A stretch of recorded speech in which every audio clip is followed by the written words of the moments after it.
Hey, Hi. what's up? Not much. How was your week? It was very long. Yeah, It felt very long. even though it was a holiday weekend. Even though it was a holiday weekend, I think it's because my normal days off are Sunday, Monday. So I didn't really even have. I need actual days off. Correct. Aw. How about you? That was all right. I mean, I had a short work week. I only worked like 3 days this week, which was not bad. And we took off Thursday and Friday because Emma had her VPK graduation on Thursday. So we did that. And then Friday we just we went to a friend's pool and hung out and swam. And then you're dying over there. I am. Do you need anything to drink? No, I think one of Manny's hairs just flew into my mouth. Oh, okay. But no, well, it was a decent week. My car's almost done getting fixed, Yay! so that's a good thing. So, hooray on that! And then I'm gonna have to sadly say goodbye to the Mazda CX-5 that I've been driving, which is It looks beautiful. it is a very nice car. I don't like the gas mileage on it, but Oh other my than God, that, I'm sorry, you guys. it is a nice car. So, what you got for me today? I think I'm gonna jump in on one of my favorite little spooky stories. Ooh. It's called Crone of the Catskills. I love that one. Oh my God, I'm so excited. Okay, go. Okay. Sweet. So excited. So, Crone of the Catskills, it was actually located by two hikers in California, or the Catskill Mountain Range, I should say, in 2016. The idol was actually found in a cave in the Catskills.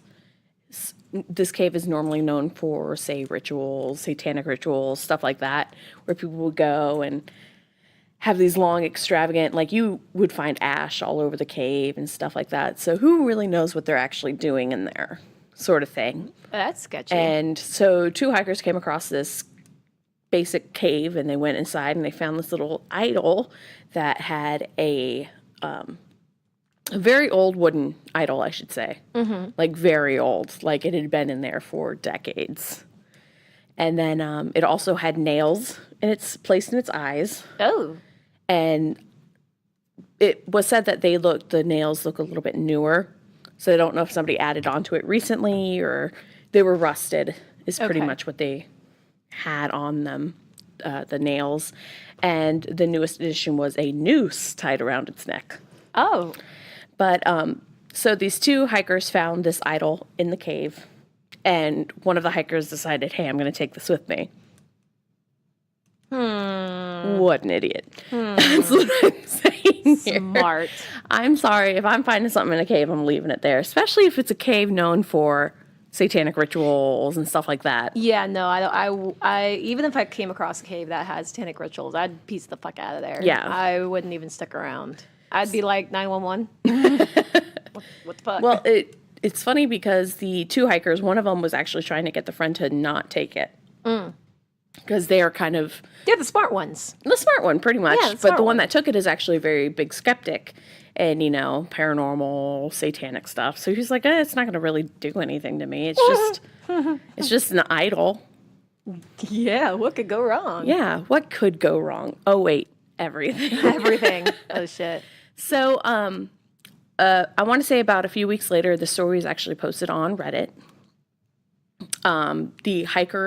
One of the hikers actually posted on Reddit was like, somebody take this from us. Somebody, how do we get rid of this? Basically is what it was do we burn it? Do we bury it? What do? We need to get rid of this thing. And so somebody, I feel like I'm constantly bringing up, but I'm pretty big followers of the Traveling Museum. Yeah. Yep. I feel like I'm always bringing them up in an episode or something, but I'm a huge follower of this Traveling Museum, and they actually contacted the people on Reddit Okay. to come and collect the idol, but they wanted to learn more information, like what had been happening, what was going on, that sort of thing. And so the guy was like, well, this is what's happening. So pretty much over the course of a few nights, the friend who actually took the idol started hearing what would be like little banging on walls, random knocks on doors, and was pretty much convinced that somebody's playing a joke on me sort of thing. And it was kind of weird that it was happening after the idol came about. But he kind of just blew it off until his dog started reacting. And he would wake up constantly with the smell of like muddy pond water filling his nose, and like his dog freaking out. Oh, that's gross. Yeah. And it was also stated that his friend had woken up many times with wet footprints all over the house. Yeah. And the dog refused to go in certain areas. Anytime the dog would be in a room with the idol, it would just start freaking out. Oh my goodness. So I'm like, I'm pretty big on if the animal is freaking out, there's a reason to this. There's a reason why, because animals can see things that we can't. So pretty much it was one night after having it for a few days, the smell of pond water was very, very strong. The idol kept moving from room to room randomly.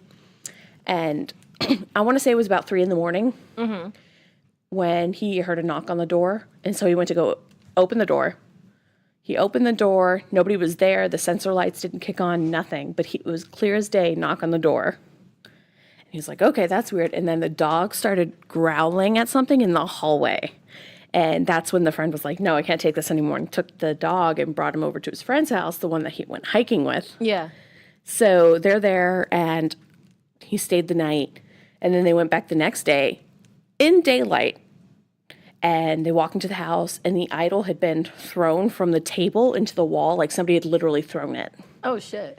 And the smell of pond water was so bad that they were like, it was hard for them to breathe in the room. Ew. And so they went over towards the idol to go pick it up and sort of thing. And that's when the dog freaked out behind them. And when they turned around, they found what they said in the corner in the darkness, they saw an old lady drenched in water. Ooh. Like about to attack them. And that's when they like dipped out of their apartment and everything. And they stated that the dog like peed and stuff like this. Oh no, and I was like, oh my God. Oh no. So it was kind of a freaky incident. And they're like, we need to get rid of this. We wanted to burn it. But because you guys reached out and wanted to take it, here, we'll let you take it sort of thing. And that night when they met up a location, or technically when they got the location of where they needed to send the idol, they wrapped it up and mailed it. Yeah. So once the traveling museum actually got the idol, they said immediately things started going sour.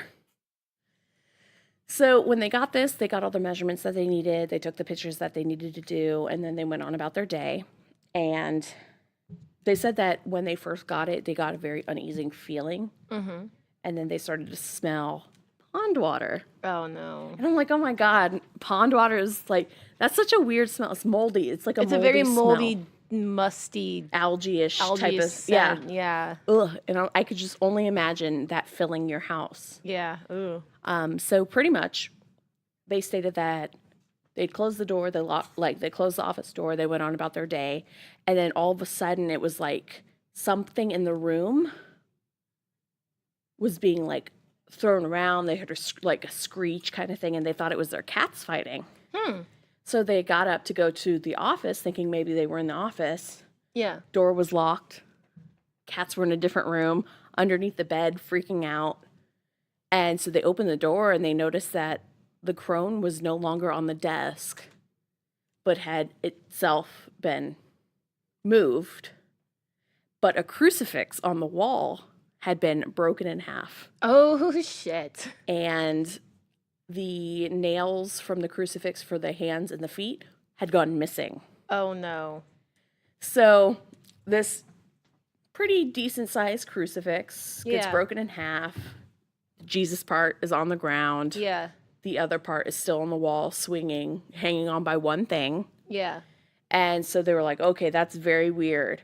So pretty much after they discovered the crone on the chairs, when they decided to set up motion sensor cameras inside the room. Yeah. There's actually video online of it moving. Really? Yes. I'm going to need to look that up. So I will, yes. Oh I my will God. I need to look that up soon. give you the link because I also Yes. have it. Please.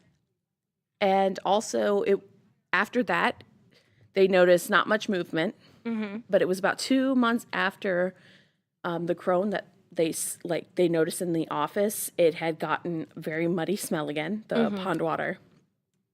And there were wet footprints on the back of the couch. Oh. And they're like, the fuck? exactly. And it was the wife of the traveling museum that brought it to the attention of the husband and was like, were you on the couch after a shower? Like, what's happening? He's like, I wasn't even in the office yet at all today. Yeah. So they found these very wet footprints on the back of the couch. Clear as day, they look like footprints. And so they literally felt like, okay, the crone is now with them. They heard the stories of maybe bringing like some kind of entity that was attached to exactly. The object, So what they wanted to do was find a paranormal researcher to see maybe if they could figure out if it was one entity, multiple entities, because different things happening. It seemed like it hated like Christian sort of relics, and then it also had a pond water. So they kind of wanted to figure out like what exactly the spirit was, exactly, and if it was something that was going to pose like a major danger to everybody around them. I guess exactly. From the sounds of it, yeah. And they didn't really get anybody for 2 months out because they really hadn't experienced anything other than the pond water smell and the wet footprints and the throwing of the crucifix. So what they ended up doing was finding a medium to come and read the idol. Okay. And the idol is said to have had hosted multiple entities in it throughout its time from rituals. So they think maybe it was multiple rituals happening in the cave where it was found. Okay. And they pretty much just wanted like an explanation of, you know, how it got the way, sort of thing. And also one of the things the medium said, it knows when you're around. Like it's got this very alert sense to it, to where it's like, okay, there's someone in the room with me. Let's figure out what they're going to do. So I can figure out what I'm going to do. And it kind of learned their routines and stuff a bit. Oh, that's creepy. Yeah. That's what got me the most, I think, with this was I was like, oh my God, it's studying them. Oh my God. It's a spy. Oh my God. But they do take the crone with it, but it's kept in a steel box. So the entity doesn't get out and kind of watch. Yeah. But they did bring it on a show with them, and like the crowd was like, no, we want to see it. And they opened it up, and there was a reader in the audience and was like, it watched me the entire time. Ooh. Like she was like, I felt him like trying to get inside of me to try and like read my mind, sort of stuff. And I was just like, oh my gosh. That's so weird. it's not only happening to the family, but it's happening to other people. That's weird. Yeah. Didn't because I remember hearing something about this as well, and didn't they say like give the crone like a chance where it's like, look, you know, you can stay out as long as you behave yourself, but yes. So that did happen where it was like, we're giving you a chance to behave yourself, sort of thing. Yeah. He yelled at it, and that's when the footprints appeared. That's when they started hearing knocks everywhere. Like, that probably wasn't the good thing to do, and that's why they keep it in the box. Yeah, because it's probably like, hey, because you're doing what you're doing, you're going to have to be locked up. And exactly. Oh, man, yeah. That's crazy. Once they even heard, well, this is actually the thing that triggered him to yell, was when they heard the sound of rushing water in their home, and they thought, oh my God, a pipe burst or something like that. And they started running towards the sound, and it was nothing. But when they returned to the room, it was that extremely strong, muddy pond water smell. Again. And that's kind of when he leashed out and was like, okay, you can come, you can stay, that's fine, but we just want you to know that we have rules here. Yeah. Sort of thing. And that's why they keep it in the box. Okay, because it wasn't really following the rules. It was like, well, it was like, no, I'm better than you. I'm a demon. Yeah. Oh my God. But yeah, so that is pretty much the story. And also one of the readers stated, without being told the first incident of what happened about the crucifix, stated that the read that it got from the doll was like it was talking to her. And it said something about the nails from the crucifix was placed in the throat of the man. What? And the thing is after the crucifix happened, the guy, Greg, one of the guys from the traveling circus, was having really bad stomach upsets. And he was like, holy shit, did it place it in my mouth and I swallowed it at night? Like, what is going on? Oh my God. It placed nails in his throat while he was asleep. But It's also not confirmed because I don't know if the guy passed it or not. I was like, did you go to But get he got this X-rays reading. done? Like, Yeah. oh my God. Well, it's like the little tiny. Yeah, but still. Yeah. So this story has always kind of just been like, oh, because if like idols or trinkets and stuff like that can get possessed, and then I think what Yeah. got me the most was the fact that when it gets read, it's like, no, it knows it's totally here. Like I can totally I know what's going on. I'm gonna try to get inside you and take over, I guess. Oh, that's really weird. It was, yeah. That's crazy. I know. Ooh. Oh man. The thought of it. I can't. Oof. But yes, so that is my little tidbit Crone of of the Catskills. Crone of the Catskills. That is such a cool story. Thank you. You're oh my welcome. gosh. That's like one of my favorites. Yes. That's- It's one of those things where I'm just like, oh God, I never want to experience something like that I ever. So wouldn't- kudos to that museum for dealing with this because I could not, especially with all of the artifacts that they have. I can't even imagine like those guys even thinking it was even a good idea to even bring that back home in the first place. Like I would have kept that thing where it belonged. And that's another thing is they want to find the actual location of this cave, but they couldn't get a hold of the people that sent them the stuff. They used a throwaway account. Oh, really? And everything, yeah. And so what they plan on doing is hopefully taking it back to its original location to where it can rest back in the Catskills. But that's a huge area of the mountain range. Exactly. So it'll take some time, but yeah. Oh my goodness. But even so, do you really want to put it back there for someone else to find? Yeah. That's the only other problem. Oh my goodness. That's insane. I agree. Ooh. So today I would like to talk about the story of Busby's Stoop. Ooh. It's also known as the Dead Man's Chair. In late 17th century, a counterfeiter of currency named Daniel Awety,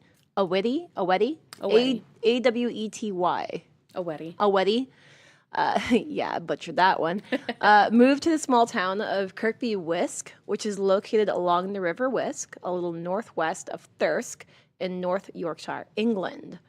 We are going across the pond. Yeah, we are. We're hopping across the pond on this one. So the man, his name is Daniel, as I said. Daniel had a daughter named Elizabeth, and a local man by the name of Thomas Busby fell in love with her. The two were married, and the marriage was not very well taken by the father, Daniel, because Thomas had a bit of a history with alcohol. He was basically the local drunk in a sense. Ooh.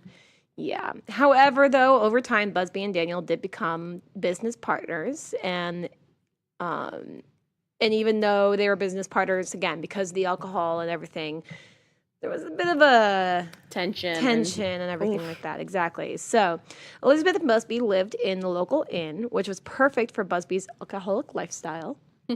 For reasons which are still unknown, Daniel went to the inn and dragged his daughter away from Busby for good. However, Elizabeth demanded to stay and wait until Busby came back from wherever he was. When Busby came home, an argument ensued. Daniel didn't want Elizabeth to be associated with the town drunkard. However, Busby, drunk off his ass, was arguing about something else. And the reason for this argument was because Daniel was sitting in his favorite chair. So Daniel is the father? Daniel's the father. Okay. And he was there Busby is to basically say, Elizabeth, you need to come home with me. You can't be married to this guy anymore. And Okay. Elizabeth's like, no, I'm staying here until he comes home. So Busby comes home. An argument ensues. And, like, Busby wasn't even arguing about the fact that, you know, he was here to take away his wife. He was arguing about the fact that he was sitting in his favorite chair. Like, Daniel was sitting in Busby's favorite chair. Oh. Yeah. Of all the things to get angry about. Yeah, I mean, like, come on. Yeah. But anyway, at some point, Daniel did leave without his daughter and went back home. Yet Busby was still fuming over everything. So in the middle of the night, Busby went to Daniel's home and bludgeoned him to death with a hammer. Now, there are some stories that say that he was strangled. However, that's kind of here nor there. Yeah. Yeah. So Daniel's body was found later on, and there was a connection between the two. It's like, hey, well, Busby did have this argument with Daniel not too long ago, and so the authorities did arrest Busby as, the suspect in the murder, and he was then found guilty and was sentenced to hang. While Busby was being escorted to the gallows to die, he cursed anybody who would sit in his favorite chair, saying, "Death shall come swiftly to anyone that dares sit in my chair." Oh, He was very protective of that chair. So, over the years... I want to know what kind of chair this was. I know, was it like right? a little wooden chair? It was just a wooden chair, just a regular wooden chair. So over the years, there have been many stories about people who could have passed away or been linked to this linked to the chair. And so some of the deaths that came from this chair, supposedly, one was many military men from World War II who sat in the chair, apparently didn't return back from the war. There was one that was notable. A young builder's apprentice was dared to sit in the chair by his workmates. Later in the day, he died by falling through the roof of one of the houses he was working on. Yeah. So is that like coincidence, or is that because Well, here's of the the thing. chair? Yeah, and so Because- then, apparently also in the late 1800s, there was a chimney sweep, and his friend were sitting in the pub, and the sweep, who apparently had occupied the stoop chair, like, he sat there. He was found dead the next morning, hanging from a gatepost next to the old hangman gibbet, I guess. So basically, he was found hung the next morning. So is everybody who hanged. dies found hanging because if the young apprentice fell through the roof and Well, here's the thing: it's just death by whatever. There was another one where the landlord, over time, there's a new landlord called Mr. Earnshaw, and he overheard two RAF pilots, Royal Air Force pilots, talking about the famous chair. And he actually witnessed them taking turns sitting in it, kind of like as a dare, even though the pilots only sat there in the chair for like maybe just a second. On that same day, both pilots were killed when their car struck a tree. Ooh. Meanwhile, airmen from the nearby airfield also lost their lives after having sat in the chair, and it was said that all who did would not return home from the war. So there was a lot of people that would, be like, "Oh, I dare you to sit in this chair," not taking it seriously, and then... So coincidence, actual curse, but there's more.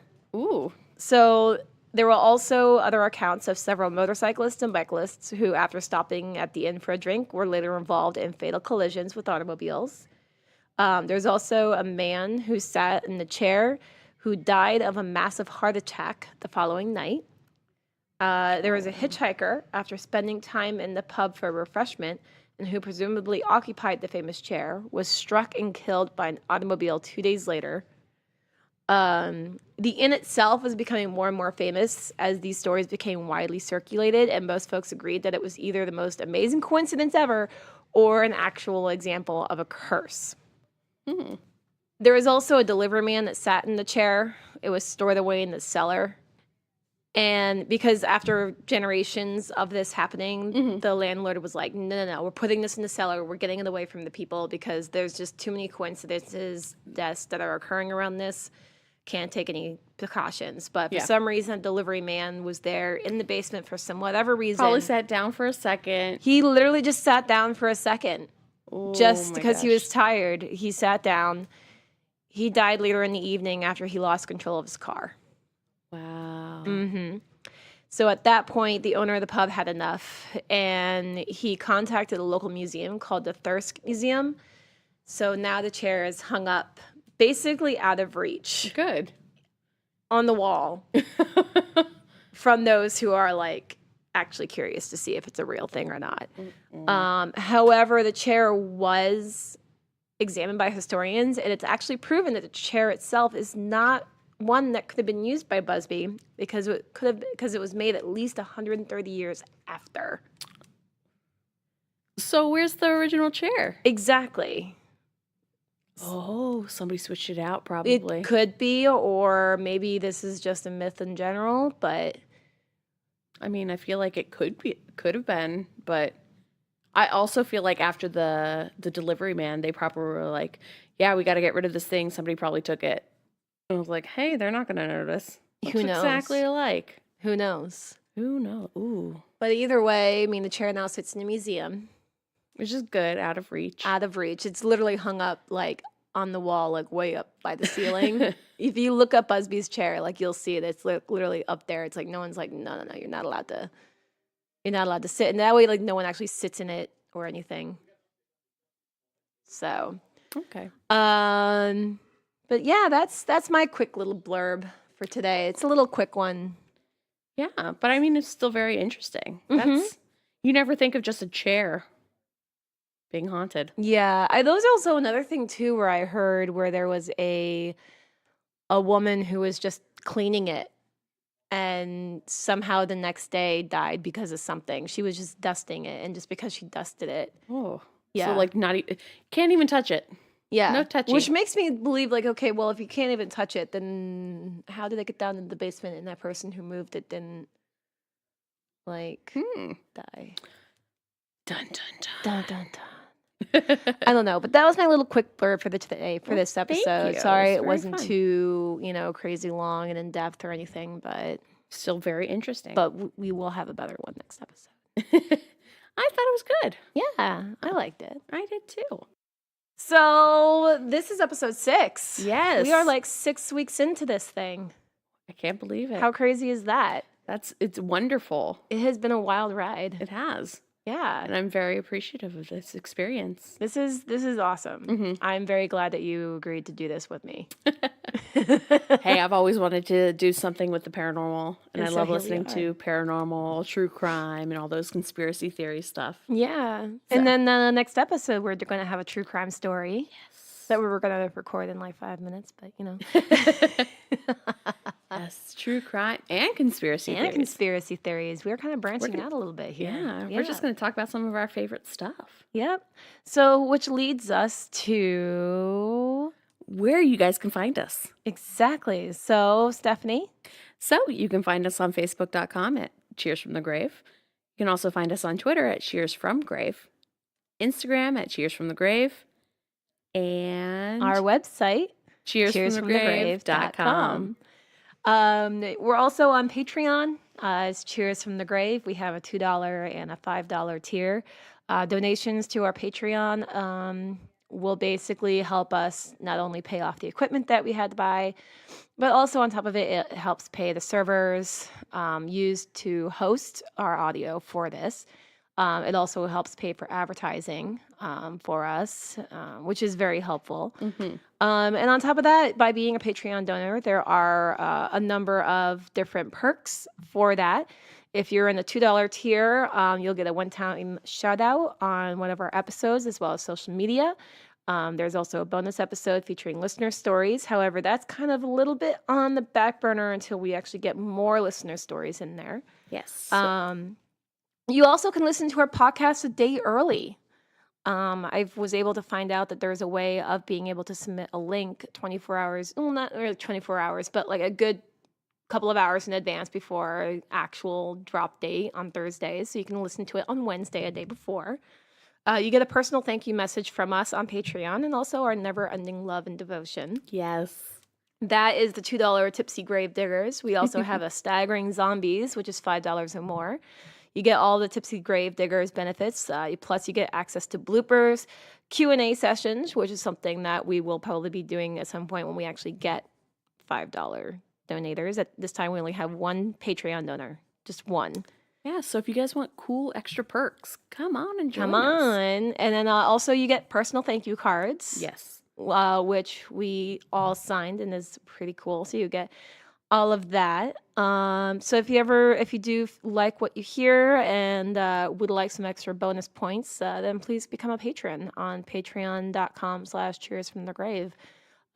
It would be amazing. Yes. Yep. It really would, because I want a Q&A ssession. Q&A sessions would be amazing. Like a live Q&A session, like a Facebook Live type of thing. Like there's a way of going live on this thing too, so it'd be cool. Ooh. Another thing too, also, listener stories. Send them to us, please. They don't even have to be yours. They can be friends, relatives, or if you have awesome stories you want us to talk about, Yeah, send it them our doesn't way even have to be too. paranormal. It can be conspiracy theories. It can be true crime. It can be like anything that you might think you might find us, anything you might think we find interesting. Yes. Yes. And you can send this to us at cheersfromthegrave@gmail.com. Yep. And that'd be great. Yes, we would love to hear from you all. That'd be fantastic. Yes. Also, one quick thing. I want to congratulate our sister podcast, Historical AF, for hitting 1,000 listeners. 1000. Those girls are rocking it. Yes. Seriously. They kill it. I love their They podcast. are amazing. If you guys ever do get a chance, please go over to Historical AF and listen to them. They gave us a nice shout out last week, and they are the sweetest ladies ever. So they are Yes. fantastic. Thank you. Thank you so much for that. So anyway, I'm Erica, And I'm Stephanie. and this is Cheers from the grave.